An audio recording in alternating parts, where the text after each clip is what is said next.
방주에서 나온 노아의 아들들은 셈과 함과 야벳이며 함은 가나안의 아버지라. 노아의 이 세 아들로부터 사람들이 온 땅에 퍼지니라.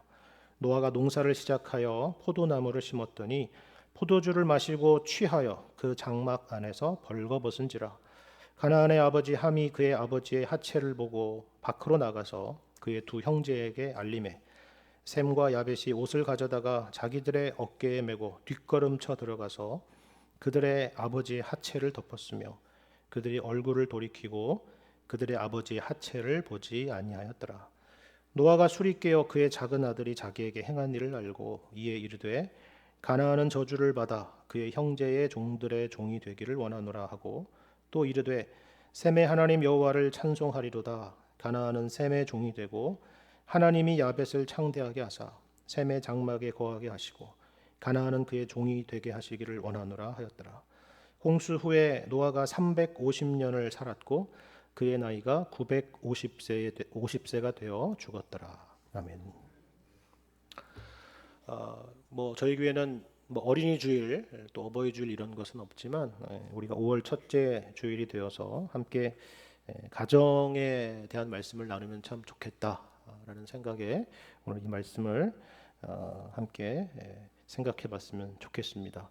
근데 그 내용이 좀 엄한 내용이다 이런 생각을 하실 겁니다. 왜냐하면 오늘 본문의 배경이 홍수 심판 이후에 있었던 일에 대한 것이기 때문입니다. 여러분 노아의 홍수를 다 기억하시죠?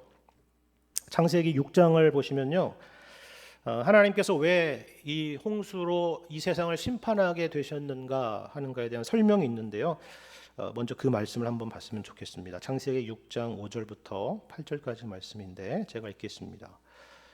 여호와께서 사람의 죄악이 세상에 가득함과 그의 마음으로 생각하는 모든 계획이 항상 악할 뿐임을 보시고 땅 위에 사람 지으셨음을 한탄하사 마음에 근심하시고 이르시되 내가 창조한 사람을 내가 지면에서 쓸어버리되 사람으로부터 가축과 기는 것과 공중의 새까지 그리하리니 이는 내가 그것들을 지었음을 한탄함이니라 하시니라. 그러나 노아는 여호와께 은혜를 입었더라. 그렇죠? 왜 홍수 심판이 내렸다고요? 인간의 죄악 때문입니다. 단지 우리가 악한 행동을 하기 때문만이 아니라 여기 5절에서 보는 것처럼 그의 마음으로 생각하는 모든 계획이 항상 악할 뿐이다라고 하시죠.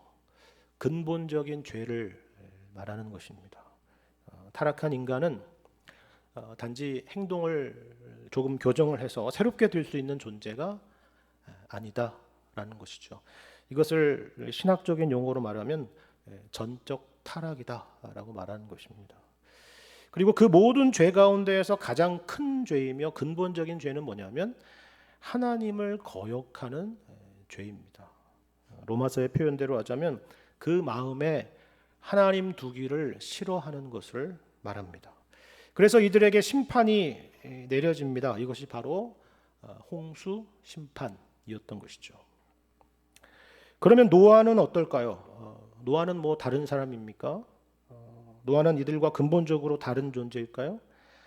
그렇지 않았다라는 것이 여기 방금 보신 8절의 말씀 아닙니까? 뭐라고 되어 있어요? 그러나 노아는 착했더라. 이 얘기 아니잖아요. 그러나 노아는 여호와께 은혜를 입었더라 하는 것입니다. 은혜라는 게 뭡니까? 우리에게 자격이 없다는 거죠. 구원받을 만한 근거가 노아에게 없었다라는 것입니다. 우리도 마찬가지 아닙니까? 오직 하나님께서 우리를 긍휼히 여겨주시고 우리에게 은혜를 베푸셨기 때문에 우리 또한 노아와 같이 구원을 얻게 된 것입니다. 우리 또한 심판받아 멸망할 존재였다는 것을 우리가 항상 잊지 말아야 됩니다. 우리가 그들과 다르지 않았다는 거죠. 조금도 다르지 않습니다. 이것이 바로 오늘 본문 말씀을 이해하는 중요한 배경이 됩니다. 왜 그런지 아십니까? 이제 홍수가 끝났습니다. 심판이 끝났어요. 우리 입장에서 쉽게 생각하자면 세상의 모든 악들이 일거에 제거된 것이죠. 우리도 가끔 그런 생각할 때가 있잖아요. 뉴스를 보면서 그리고 이 악한 세상을 보면서 야, 저런 사람들만 제거된다면, 저런 사람들만 지구상에서 사라져 준다면은 이 세상은 얼마나 평화로울까? 이 세상이 얼마나 행복할까? 그렇게 생각합니다. 그래서 친구들과 만나서 대화할 때도 착한 우리 편과 나쁜 저 사람들에 대한 이야기들을 주로 많이 합니다. 그렇죠. 제가 가끔 일부러 그러는 것은 아닌데 그냥 카페나 식당 같은 데서 사람들이 이야기하는 이야기를 들어보면요, 뭐 결국 다 그런 얘기들이에요. 그렇잖아요. 지금 세상에서 이 같은 테이블에 앉아 있는 우리만큼 좋은 사람이 없습니다. 그리고 이 테이블 밖에 있는 사람들, 우리의 대화의 주제가 되고 우리의 가십의 주제가 되는 그 사람들만큼 악당들이 없죠. 그게 정치 얘기든, 그게 무슨 사회에 대한 이야기든, 직장에 대한 이야기든, 그 어떤 사람의 얘기든 간에 대부분 그렇습니다. 그렇지 않습니까? 물론 정의는 바로 서야 되겠죠. 악을 좌시해서도 안 되고 묵인해서도 안 될 것입니다. 그저 좋은 게 좋은 거야, 그냥 넘어가야지, 뭐 그게 인생 아니겠어, 뭐 그렇게 넘어갈 일이 아닐 수도 있지 않습니까? 근데 여러분 생각해 보십시오. 정말 그렇게 된다면, 그들이 정말 이 세상에서 사라져 준다면 이 세상은 정말 바르게 될까요? 유토피아가 되겠습니까? 이전에 볼 수 없는 새로운 세상이 되고 사랑과 화평과 기쁨이 넘치는 세상이 될까요? 우리가 영화 같은 것을 보면 그러잖아요. 영화의 마지막 장면을 보면 그 지긋지긋한 죽여도 죽지 않는 그 악당들이 다 제거가 되고 그 모든 긴장이 해소되는 그런 결론으로 끝나지 않습니까? 그리고 제일 마지막 에필로그 장면에서는 아침에 새로운 태양이 밝게 떠오르고 영웅들은 미소를 짓고 그리고 사람들이 그렇게 행복할 수 없는 그런 장면들이 있잖아요. 야, 이제 모든 것이 바르게 되었구나. 이제 새로운 세상이 되었구나. 그렇게 다들 해피엔딩의 여운을 안고 극장을 떠나지 않습니까? 그런데 한 2, 3년이 지나면 또 무슨 일이 있습니까? 새로운 에피소드를 들고 시즌2가 개봉하지 않습니까? 또 다른 악당들이 등장하는 거예요. 그보다 더한 악당들이. 아니 죽은 줄 알았는데 또 다시 살아나고 뭐 그런 일들이 있잖아요. 제가 웃자고 드리는 말씀이지만 이 모든 얘기들이 사실 한 가지 중요한 진리를 담고 있는 것입니다. 그게 뭐냐면 세상이 바뀐다 해도 사람은 달라지지 않는다. 그 얘기입니다. 홍수 이전에도 그리고 홍수 심판 이후에도 사실 인간에게는 근본적으로 달라진 것이 없다. 그런 말이죠. 그것을 보여주는 것이 바로 이 창세기 9장 이후의 말씀 아닙니까? 홍수 이후에 대한 말씀이기 때문입니다. 그 시작이 바로 오늘 본문 18절의 말씀이죠. 함께 보겠습니다. 방주에서 나온 노아의 아들들은 셈과 함과 야벳이며 함은 가나안의 아버지라. 노아의 이 세 아들로부터 사람들이 온 땅에 퍼지니라. 그렇죠? 당연하죠. 이제 새로운 시작입니다. 영어로 하자면 리셋이 된 겁니다. 그렇죠? 더군다나 이들은 그 무시무시한 전 인류적인 하나님의 심판을 직접 경험한, 그것을 직접 목도한 사람들 아닙니까? 역사의 교훈을 받은 사람 아니에요? 저렇게 살면은 안 되는구나, 저렇게 살면은 저렇게 끝나는구나, 그걸 봤잖아요. 이들이 시작하는 새로운 시대입니다. 그래서 노아의 세 아들로부터 사람들이 온 땅에 퍼지게 되었다라는 설명이 있는 것입니다. 그렇다면 우리는 누구라도 바로 여기서 인류의 미래에 대한 장밋빛 전망을 할 수가 있겠죠. 우리는 다를 거다. 우리는 그러한 모습의 전철을 밟지 않을 것이다. 이제 우리가 새로운 역사를 써내려 가보자. 그랬을 거 아니에요. 근데 우리가 오늘 본문 말씀에서 보는 건 뭡니까? 그리고 앞으로 창세기 이후의 내용은 어떤 겁니까? 그 전망이 그렇게 밝지만은 않다는 거죠. 우리가 상상하는 그런 그림이 아니라는 것입니다. 일단 홍수 이후에 노아가 무엇을 했는지를 보십시오. 여러분 20절의 말씀을 보시면 노아가 농사를 시작해서 포도나무를 심었다라고 기록하고 있습니다. 그렇죠? 그럼 이게 무슨 말일까요? 뭐 당연한 거 아니겠습니까? 이제 앞으로 먹고 살아야 되잖아요. 그죠? 그래서 농사도 짓고 과실나무도 심고 해야 되겠죠? 1차 산업이 시작돼야 되지 않겠습니까? 그죠? 근데 여기에는 그거 말고도 더 깊은 영적인 의미가 담겨 있습니다. 여기에는 어떤 노스텔지어가 담겨 있는데요. 어떤 노스텔지어냐면 에덴 동산에 대한 노스텔지어가 있습니다. 왜냐하면 창세기 2장의 말씀을 보면요. 이런 내용이 있기 때문인데요. 창세기 2장 15절과 16절의 말씀을 제가 읽어드리겠습니다. 여호와 하나님이 그 사람을 이끌어 에덴 동산에 두어 그것을 경작하며 지키게 하시고 여호와 하나님이 그 사람에게 명하여 이르시되 동산 각종 나무의 열매는 내가 임의로 먹되 라고 되어 있죠. 우리는 에덴 동산이라고 하면은 그저 사람이 아무 일도 하지 않고 무의도식하면서 지냈던 것으로 생각할 수 있지만 그렇지 않았다는 것을 알 수가 있는 거예요. 이처럼 하나님께서 아담에게 주신 명령이 있습니다. 에덴 동산을 경작하게 하시고 그곳의 열매를 먹게 하신 것입니다. 여러분 본문과 똑같지 않아요? 노아는 지금 여기서 무엇을 꿈꾸고 있는지가 보이잖아요. 지금 이곳을 홍수 이후에 이제 이 세상을 제2의 에덴으로 만들고 싶다. 그겁니다. 그러니까 그 농장, 그 동산의 이름이 뭘 것 같아요? 모르죠. 우리가 어떻게 알아요? 근데 생각해보면 에덴 뭐 이런 거 할 수 있겠잖아요. 그죠? 그런 거겠죠. 하나님 나라로 이 땅을 이제 새롭게 만들어 봐야 되겠다. 그런 마음이 담겨 있잖아요. 그죠? 여러분이 이 상황에서 노아라고 해도 똑같이 생각하지 않았겠습니까? 그걸 꿈꾸고 있고 그걸 바라보고 있는 거죠. 그런데 우리는 이어지는 바로 21절에서 약간의 당혹스러움을 느낍니다. 뭐라고 기록하고 있습니까? 노아가 포도주를 마시고 취해서 그 장막 안에서 벌거벗었다라는 것입니다. 여러분 이건 어떤 모습일까요?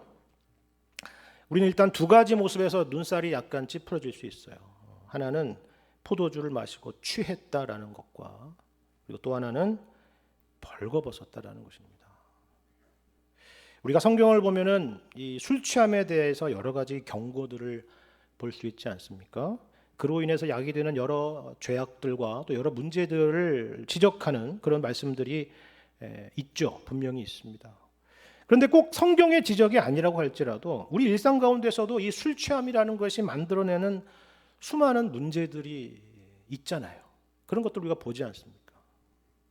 세상에 노아가 그랬다고 우리가 그렇게 생각하게 되는 그런 내용이죠. 더군다나 여러분 여기 벌거벗었다라는 것도 그렇잖아요.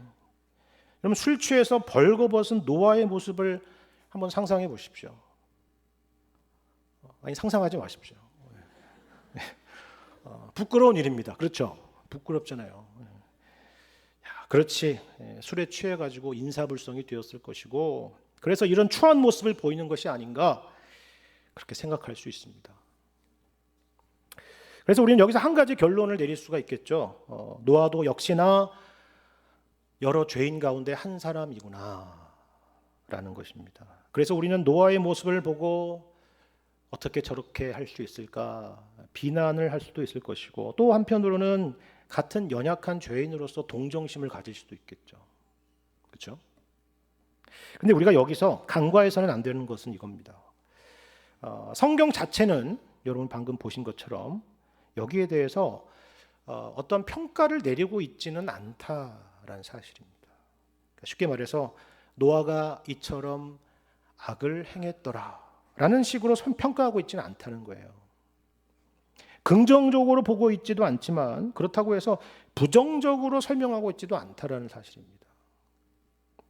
사실 그렇잖아요. 생각해 보면 노아는 지금 포도주에 취해서 누군가에게 어떤 나쁜 행동을 하고 있는 것이 아닙니다. 그렇죠? 그리고 이 벌거벗었다라는 것도 어디에서요? 길거리에서요? 아니, 자기 장막에서, 사적인 공간에서 그랬다는 거지 무슨 나체로 활보하고 다녔다는 얘기가 아니잖아요. 물론 그렇다고 해서 이것이 우리가 보고 배워야 될 행동으로 제시되는 것도 아니지만 이것 자체를 다만 우리가 쉽게 생각하는 것처럼 쉽게 윤리적으로 그냥 재단하는 것은 조금 무리가 있을 수 있겠다. 본문을 이해하는 데 있어서 좀 얕은 이해가 될 수도 있겠다라는 생각을 해보게 되는 거예요. 자, 그렇다면 우리는 여기서 한 가지 중요한 질문을 해볼 필요가 있습니다. 그게 뭐냐면요. 그러면 왜 이 노아는 포도주를 마시고 취해가지고는 자신의 장막에서 이렇게 벌거벗고 있었을까라는 것입니다. 그리고 이 내용을 왜 기록했을까 하는 것이죠. 이게 그저 단순한 행동일까? 아니면 어떤 의미를 담고 있는 행동이었을까 하는 것입니다. 우리가 창세기라는 이 말씀의 맥락 안에서 한번 생각해 보자면요. 제가 앞서서 노아가 농사를 시작하고 포도나무를 심었다는 것은 에덴 동산을 연상하게 한다라고 말씀을 드렸죠. 여기에 연장선에서 한번 생각해 보십시오. 여러분, 에덴 동산에서 벌거벗음이라고 하는 것은 어떤 것이었습니까? 지금처럼 수치나 부끄러움이었나요? 아니죠. 그럼 창세기 2장을 보면요. 아담과 하와가 벌거벗었으나 부끄러워하지 않았다라고 기록을 하고 있습니다. 물론 하나님 앞에서도 마찬가지였어요. 그런데 인간에게 죄가 들어오면서 모든 것이 뒤바뀐 것입니다. 아담과 하와가 범죄한 이후에 그가 동산나무에 숨었을 때에 하나님께서 아담을 부르시면서 이렇게 찾으시죠. 아담아, 내가 어디 있느냐라고 묻습니다. 그때 아담이 뭐라고 대답합니까? 내가 동산에서 하나님의 소리를 듣고 내가 벗었으므로 두려워하여 숨었나이다 라고 대답을 합니다. 무슨 말입니까? 여러분, 에덴에서는 아담이 범죄하기 이전에는 하나님 앞에서도 아담과 하와 서로 사이에도 벌거벗음이라고 하는 것이 부끄러움이 아니었었다는 거죠. 무언가를 감추고 무언가를 숨기고 혹은 무언가를 증명할 필요가 없는 온전한 사랑의 관계였기 때문입니다. 저는 노아가 이 장막에서 홍수 이후에 그것을 꿈꾸지 않았을까 그런 생각을 해봅니다. 물론 그 에덴이라고 하는 것이 내가 지금 벌거벗고 있다고 그것을 흉내낸다고 만들어지는 것은 아닙니다. 포도주를 마시고 취한다고 해서 그 나라가 손에 잡히는 것도 아니죠. 오히려 술에서 깨어나게 되면 숙취가 괴롭힐 것이고 우리는 지금 에덴으로 돌아온 것이 아니라 여전히 에덴에서 쫓겨난 상태라고 하는 것만 절감하게 될 겁니다.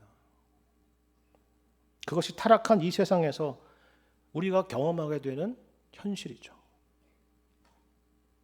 그래도 우리는 여기서 한 가지는 분명하지 않습니까? 노아는 여전히 에덴을 꿈꾸고 있고 하나님 나라를 바라보고 있다는 사실입니다. 그 연약함 가운데서도 심판으로는 해결되지 못한 진짜 하나님 나라를 갈망하고 있고 소망하고 있다는 사실이에요. 이런 면에서 우리는 노아와 어떤 동질감 같은 것을 느끼지 않나요? 여러분이 오늘 이 주일에 이 자리에 계신 이유가 무엇입니까? 여러분은 완벽하기 때문입니까?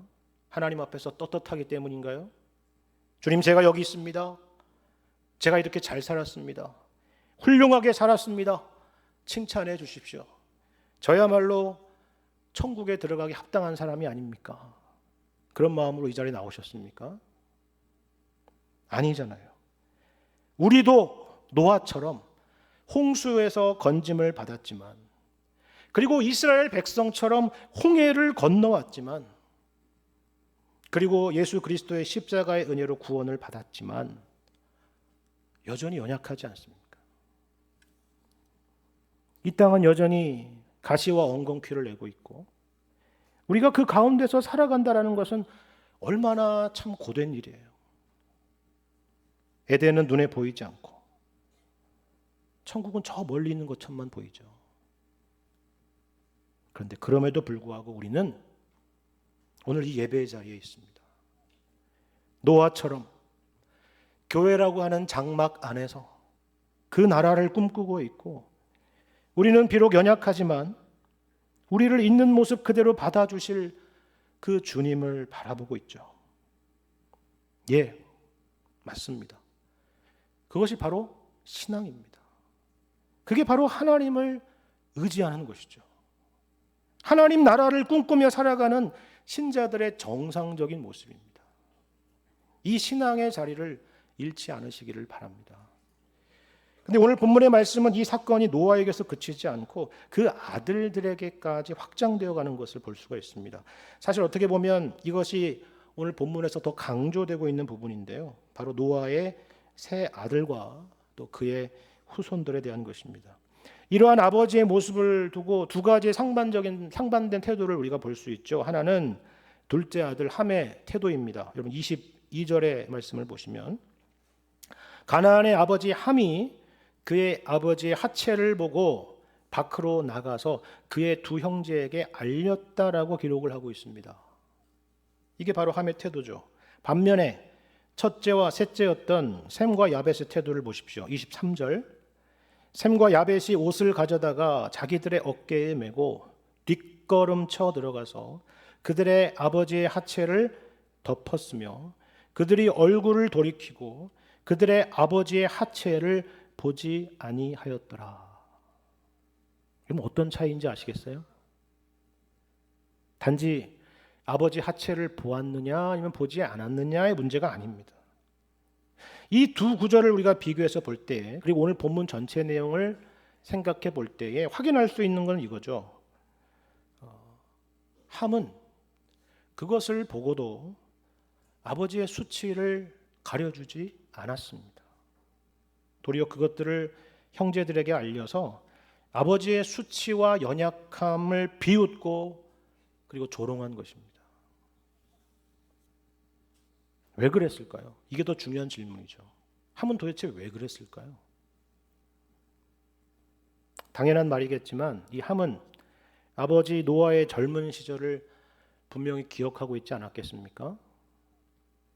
늘 하나님과 동행하며 살아갔던 아버지, 세상 가운데서 하나님의 의를 선포하며 전도하며 살았던 아버지, 사람들이 뭐라고 비웃든지 간에 하나님의 말씀대로 하루하루 묵묵히 방주를 지어갔던 아버지.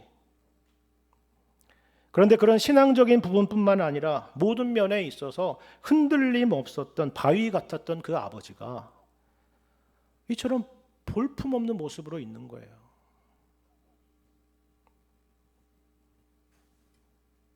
그러니 형제들한테 찾아가서 뭐라고 말했겠습니까? 아버지도 이제 별 볼 일 없는 사람이야. 그러지 않았을까요? 그동안 아버지가 우리에게 가르치고 보여줬던 그 신앙적으로 강인했던 그 옛 모습은 어디에 갔냐고. 세상은 여전히 그대로 있고 아버지도 결국 똑같은 사람 아니냐고. 그렇게 말하지 않았을까요? 물론 한편으로는 틀린 말은 아닙니다. 아마 이 자리에 계신 여러분들도 함과 같은 비난이 두려운 분들이 분명히 계실 것입니다. 사실 우리가 자녀들에게 신앙의 모범이 되지 못할 때가 상당히 많잖아요. 가정에서의 신앙교육이라는 것이 참 어려운 이유가 바로 그런 거 아닙니까? 신앙이라고 하는 것이 말로만 가르쳐질 수 있는 거라면 얼마나 좋겠습니까? 신앙생활 잘해야 돼. 예수님 잘 믿어야 돼. 예배 빠지지 말고 말씀과 기도 가운데 항상 살아야 돼. 그렇게 말하고 또 그렇게 순종할 수만 있다면 얼마나 좋겠냐고요. 근데 자녀들은 우리의 말을 통해서 신앙을 배우기보다 부모가 어떻게 신앙적으로 사느냐를 통해서 배우는 거죠. 부모가 평소에 무엇을 추구하며 사는지를 보면서 우리 부모님이 진짜 믿는 신이 하나님인지 아니면 다른 것인지를 아는 것입니다. 여기에 자신 있는 분 계십니까? 아무도 없죠. 그런데 그렇다라고 할지라도 우리가 그렇게 어떤 면에서는 형편없고 부족한 부모라 할지라도 주일이면 어김없이 이처럼 교회에 오지 않습니까? 습관이라서가 아니라 이거 주일이 됐구나, 교회 가야 되겠네, 그런 것이 아니라 그래도 우리가 한 주일 동안 엉망으로 살았다 할지라도 내가 믿고 내가 의지하고 소망할 분은 오직 주님밖에 없기 때문입니다. 그래서 때때로 우리는 주일이 되면은 어떤 의미에서는 가족 구성원들에게 딴 사람처럼 보이는 거예요. 찬양도 거룩하게 하고 지금 이 시간처럼 말씀도 진지하게 듣습니다. 적어도 다른 때는 아니더라도 주일만큼은 그러려고 노력하잖아요. 그렇죠? 그러면 자녀들이 좀 이상하게 보지 않겠습니까? 엄마가 왜 저러시지? 이것이 아빠의 평소의 모습이 아닌데, 그런 생각을 할 수 있죠. 그래서 심지어는 함처럼 아버지의 그 연약한 모습을 가족들에게 노골적으로 이야기할 수도 있을 겁니다. 아빠에게 참 실망했다고. 엄마가 어떻게 그럴 수가 있냐고. 나는 부모님처럼 그런 식으로 신앙생활하기 싫다고 말할 수도 있을 겁니다. 아예 신앙을 떠날 수도 있겠죠. 근데 꼭 부모 자식 간의 관계에서만은 아니에요. 우리는 한 가정 안에서 누군가에게 얼마든지 그런 사람이 될 수 있습니다. 우리는 모두 한 가정 안에 묶여 있기 때문이고 우리는 서로를 너무나도 잘 알고 있기 때문이죠. 우리 가족 안에서 누가 노아 같은 사람이냐, 누가 함과 같은 사람이고 셈과 야벳 같은 사람이냐, 그걸 따지지 않은 것이 아닙니다. 더군다나 이 말씀이 단지 무슨 누구의 후손은 복을 받고 누구의 후손은 저주를 받는다는 식의 그런 혈통적인 의미를 담고 있는 것도 아니에요. 그거는 뭐 오래 고민할 필요도 없이 딱 2장만 뒤로 넘겨봐도 알 수 있는 일입니다. 여러분 2장 뒤에 11장에는 바벨탑 사건이 있지 않습니까? 거기에 셈과 그리고 셈과 야벳의 후손들은 예외였을까요? 이러면 안 돼, 후손들이 그랬을까요? 아니잖아요. 온 인류가 함께 힘을 모아서 하나님을 반역한 사건이 바벨탑 사건입니다. 그렇다면 오늘 이 말씀이 우리에게 주는 교훈은 무엇입니까? 특별히 가정의 달을 맞아서 이 말씀이 우리에게 어떤 도전을 주나요? 먼저 이것을 기억하는 것이 중요합니다.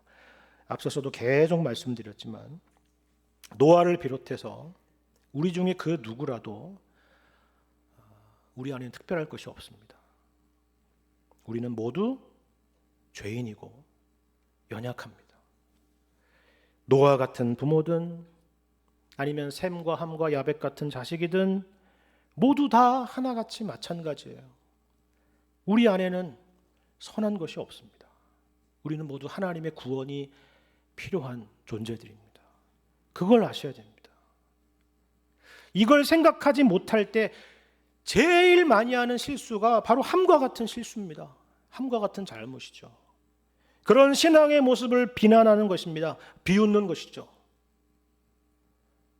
그런데 신앙생활이라고 하는 것이 기본적으로 연약함 가운데서 하나님을 바라보는 것 아닙니까?